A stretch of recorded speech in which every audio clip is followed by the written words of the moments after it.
Class third. आज हम आपकी हिंदी 2 की चैप्टर 4 संज्ञा यानी नाउन को पढ़ेंगे। संज्ञा क्या है?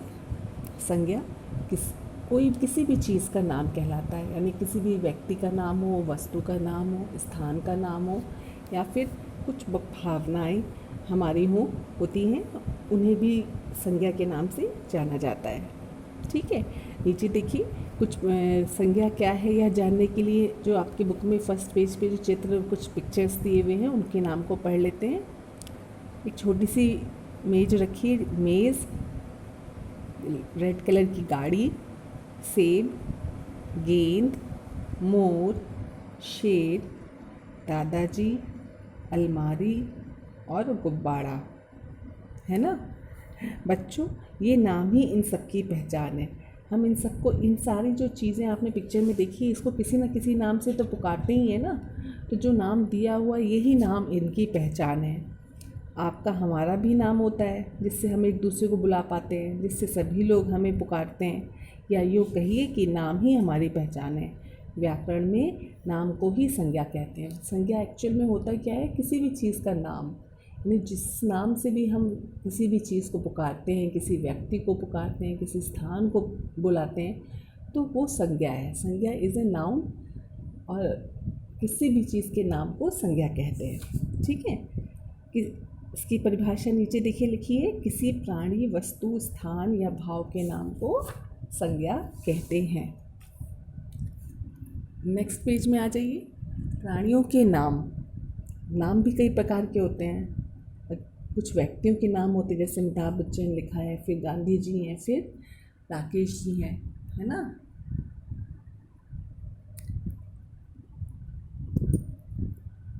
राकेश जी हैं। फिर नीचे वस्तुओं के नाम दिए हुए हैं। कुछ वस्तु के नाम क्या है? केतली, कुर्सी, मेज। उसके बाद नीचे स्थानों के नाम दिए हैं। ताजमहल, बस स्टेशन, पाठशाला। भावों के नाम दिए हैं। हंसी, लड़ाई, मोटापा।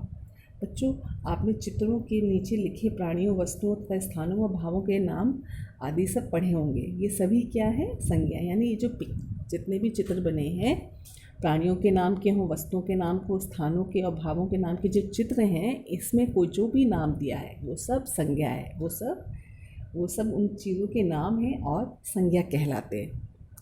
अब थोड़ा सा नीचे आइए, संज्ञा के भेद के बारे में जान लेते हैं। संज्ञा के 3 भेद होते हैं: व्यक्तिवाचक संज्ञा, जातिवाचक संज्ञा और भाववाचक संज्ञा। अब व्यक्तिवाचक संज्ञा में क्या उनका आता है? व्यक्तिवाचक संज्ञा में वो चीज़ें आती हैं जिनके जो पर्टिकुलर उसी चीज़ के बारे में बता रही हो। कोई एक व्यक्ति का नाम हो, उसमें सिर्फ एक ही हो, ऐसा नहीं है कि और भी लोगों को व्यक्ति ही का वो नाम किसी और का होगा, नहीं। यहाँ पे लिखा है मनीष, आगरा, कुतुब मीनार। तो व्यक्तिवाचक संज्ञा में यानी प्रॉपर नाउन में एक पर्टिकुलर नाम होगा, एक खास व्यक्ति की बात हो रही होगी, और या खास स्थान की बात हो रही होगी, है ना, जहाँ पे निश्चित है किस व्यक्ति की बात हो रही है, किस स्थान की बात हो रही है, तो वो क्या कहलाएगा? व्यक्तिवाचक संज्ञा। और जातिवाचक संज्ञा क्या कहलाएगी? जातिवाचक संज्ञा कॉमन नाउन को डिनोट करता है, यानी कि किसी खास वर्ग को, समूह को डिनोट करता है ना। किसी खास, जैसे पुरुष कहा जाएगा तो जितने भी हमारे आसपास पुरुष हैं, या जहाँ पे जितने भी पुरुष हैं, वो सब उसके अंदर आ जाएंगे, उस ग्रुप में आ जाएंगे। ये आप मान के चलिए।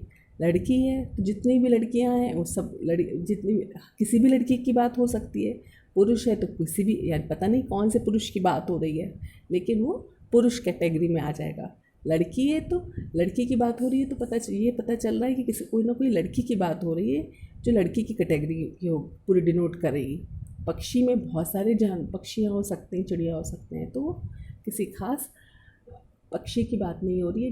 इस पक्षी में बहुत सभी पक्षी वर्ग आ जाएंगे। जानवरों में बहुत सारे जानवर हैं, ये तो बताया नहीं क्या कौन से जानवर की बात हो रही है, तो जानवर इत्यादि जो जानवर एक ग्रुप है, और ये किसी खास जाति को, वर्ग को बताता है। तो इस प्रकार जातिवाचक संज्ञा में किसी वर्ग की यानी किसी खास जाति की बात हो रही होगी, जो सभी उस जाति में आने वाले सभी चीज़ों को डिनोट कर रहा होगा। अगर पुरुष है तो सभी पुरुषों की बात हो रही होगी, लड़की है तो सभी लड़की की बात हो रही है। कोई भी लड़की हो सकती है, कोई भी पुरुष हो सकता है। पक्षी है तो कोई भी पक्षी उसमें हो सकता है। जानवर है तो जानवर में भी कोई भी जानवर हो सकता है। तो ये जातिवाचक संज्ञा है। भाववाचक संज्ञा में क्या है, भाव जो हमारे अंदर भाव होते हैं वो भाववाचक संज्ञा में अंतर्गत आएंगे। जैसे मिठास, कोई चीज़ मिठास, बुढ़ापा, सुंदरता भाववाचक संज्ञा है। ठीक है, जब संज्ञा उससे भाव से भाववाचक संज्ञा बनाई गई है, मिठास, बुढ़ापा, सुंदरता, जो किसी न किसी हमारे अंदर के भावों को प्रकट करती है। जैसे कोई चीज़ सुंदर है तो सुंदरता का भाव उसमें से निकल रहा है। कोई बहुत बुढ़ापा भी एक भाव होता है, एक स्टेज होती है। मिठास वो भी एक टाइप का हमारे स्वाद होता है, स्वाद एक भाव है। ठीक है, अब नेक्स्ट पेज पे आ जाते हैं। किसी प्राणी, वस्तु या स्थान भाव के नाम को संज्ञा कहते हैं। हमने क्या क्या चीज़ें सीखी। संज्ञा शब्द कई प्रकार के होते हैं, प्राणियों के नाम, वस्तुओं के नाम, स्थानों के नाम और भावों के नाम। और संज्ञा के 3 भेद होते हैं, व्यक्तिवाचक संज्ञा, जातिवाचक संज्ञा और भाववाचक संज्ञा। ठीक है, अब इसकी एक्सरसाइज देख लेते हैं। पहला है, आप जिस शहर में रहते हैं उस शहर का नाम बताइए। आसमान में आपको क्या क्या दिखाई देता है उसके नाम बताइए, है ना। तो पहले वाले क्वेश्चन में आप लखनऊ लिख लेंगे।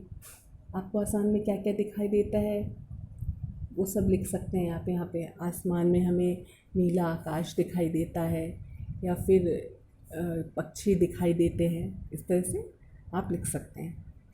सही विकल्प पर निशान लगाना है। सब क्या कहते हैं, जैसे पहला क्वेश्चन है, संज्ञा कहते हैं किसको, भाषा को या नाम को, तो नाम को, सेकंड ऑप्शन करेक्ट है। संज्ञा के भेद होते हैं, कितने भेद होते हैं संज्ञा के, 3 भेद होते हैं, व्यक्तिवाचक, जातिवाचक, भाववाचक, ये हमने भी पढ़ा है। तो 3 भेद पर निशान, उस पर टिक कर लीजिए। भाव का नाम बुढ़ापा या गाय, यहाँ पे भाव है बुढ़ापा, है ना, ये हमने देखा। फिर प्रश्न नंबर 3 में मैं सब प्रत्येक के 3-3 नाम लिखने हैं, यानी सब्जी लिख दिया इन्होंने, ये एक जानवर, ये सब जातिवाचक संज्ञा, इमारत। अब आपको उसके अंदर उसके आने वाली नाम यानी कि व्यक्तिवाचक संज्ञा लिखनी है। यानी कोई 4-5 आप 5 जो है वेजिटेबल सब्जियों के नाम, जानवर हैं तो जानवरों के नाम, और इमारत है तो इमारतों के नाम 5 लिखेंगे, जो मैंने ऑलरेडी आपकी एक्सरसाइज बुक में करवाया है। ठीक है, उसे देख के आप लोग लिख लेंगे। दिए गए शब्दों में संज्ञा शब्द चुनकर उन पर गोला लगाना है।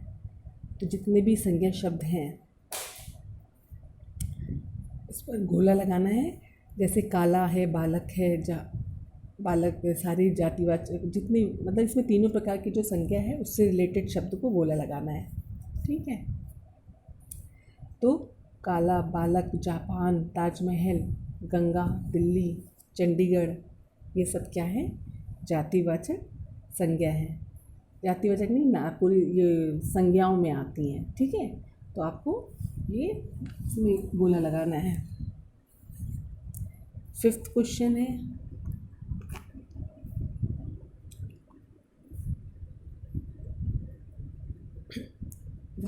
संज्ञा शब्द को रेखांकित करना है, यानी कि कुछ सेंटेंस दिए हैं उसमें जो जो संज्ञा है उसको रेखांकित करना है। रिक्त स्थान की पूर्ति में ये सारे शब्द लिख लेने हैं, जो मैंने पेजेस दिए हैं इसमें सॉल्व करके दे दिया है, इससे आप लोग लिख लेंगे। आज आकाश में काले काले बादल हैं, मेरा मित्र ताजमहल देखने आगरा गया, आकाश में काले मेघ छा रहे हैं, वह घर में रहता है, श्रीमान दीपक उसके दफ्तर में काम करते हैं, बिल्ली सारा दूध पी गई। दिए गए संज्ञा शब्दों से वाक्य बनाइए। मुस्कुराहट, उसकी मुस्कुराहट से खुशी साफ झलक रही थी। सूर्य, हमें प्रतिदिन सूर्य को नमस्कार करना चाहिए। आलस्य, आलस्य को दूर भगाना चाहिए। वीरता, रानी लक्ष्मीबाई की वीरता हमारे देश का गौरव बढ़ाया है। आकाश आकाश नीला होता है, लड़ाई, हमें लड़ाई से दूर रहना चाहिए। भारत में अनेक धर्मों के लोग रहते हैं। भगवान राम 14 वर्षों के बाद अयोध्या वापस आए। तो ये सारे आपकी एक्सरसाइजेज हैं, इनको कंप्लीट कर लीजिएगा। इसमें से आपको जो है 5th और 6th एक्सरसाइज जो है वो आपको कॉपी में करनी है, ठीक है। 5th और 6th एक्सरसाइज, ओके।